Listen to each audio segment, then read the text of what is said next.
Me sunanka? Sunana Buba amma an fi sani na da Buba Bargu a daji. Me addininka? Musulunci. Kana da ilimin boko? Babu.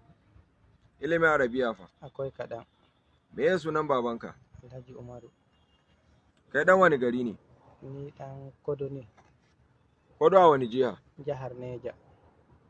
Ina dabanka yake? Ma'aja ne. A wani jiha? Jihar Nasarawa. Buba Alhaji Umaru, Abubakar Alhaji Umaru da aka fi sani da suna Buba Bargu a daji. Suna na DSP Hassan Gimba Sule.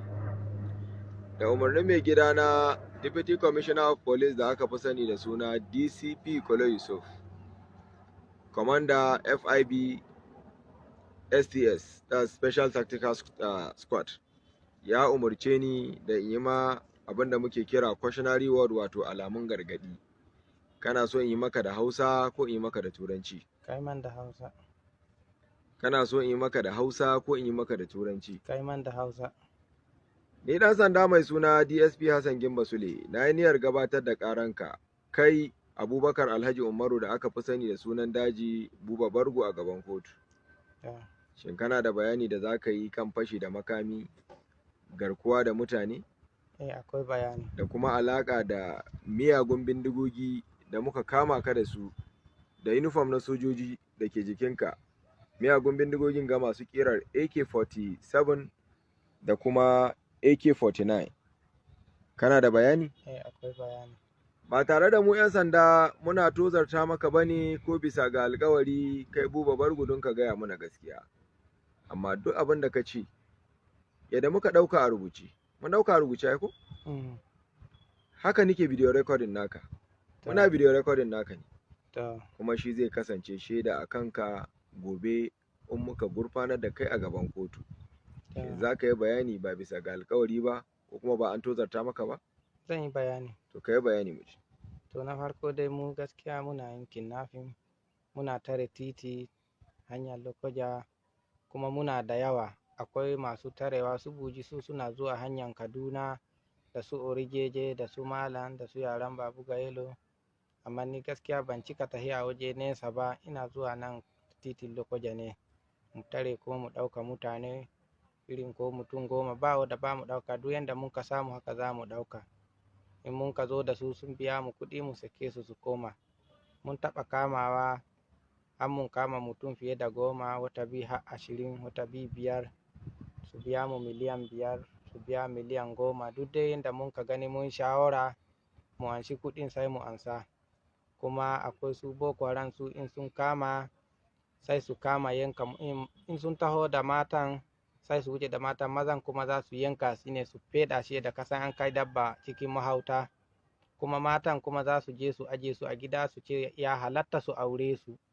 Kuma mun taɓa gani inda sun ka kamo ma wani mutum, ɗan uwansu ne yana zaune a Abuja, wani babban mutum sun kai mashi kashin gilla, sun ka yayyanke shi, sun ka gina mai rami ma kafin cikin hankalin shi ba a kashe shi ba.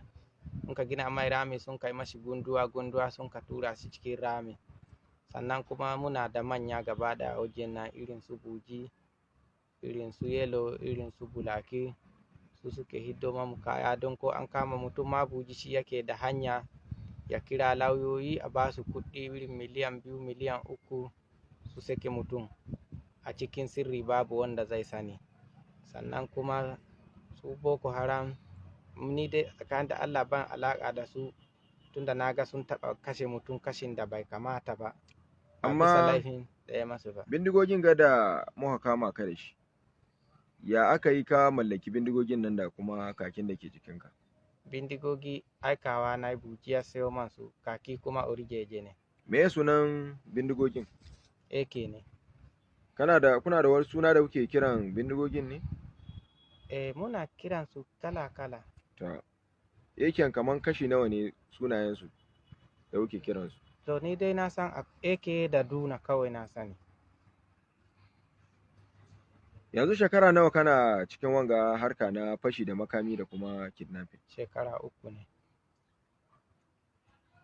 To za mu dakata daga nan, inda akwai wani bayani za mu ci gaba da video recording naka, amma kafin mu tsaya ina son ka gwada mana in kaman bindigogin ku sun samu matsala ko sun yi hook ko suna da wani matsala, ya kuke ku sarrafa su? Lallai muna gyara su, muna buɗe su. Kaman ta maƙale muna iya mu diba haka sai mu haka sake ta mu gani.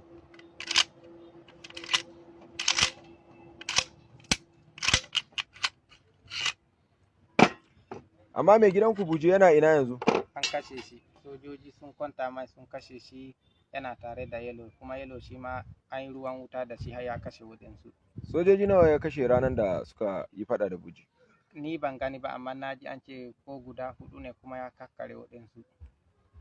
Shikenan, ka maida bindigan mu ga inda yake.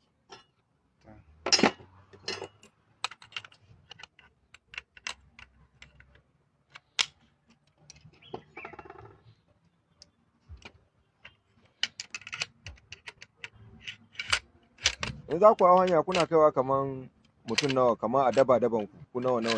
Ana ɗibowa ne, kowa yana kawo, ana kira yaran kowa ya zo, irin kowa ya kawo irin yara 4 haka 5 sai a haɗa. Amma a daban ku nawa ne ke daban? Mu daba guda 3 ne haɗe da na Boko Haram guda 4. Mutum nawa ke naka daban? Na mai gidanka kuma mutum nawa? Na Buju ya kai mutum 100, na su Malam kuma zai kai 50. Nawa mutum bai yi mutum ko 20 ko 25 ba, don waɗansu na zuwa waɗansu na koma. Na Boko Haram fa? Ban iya gane su, yawansu ya ɓace. Za mu dakata daga nan, kuma muka sake samun wani bayani za mu ci gaba da bidiyo recording. Allah ya sauwaƙa.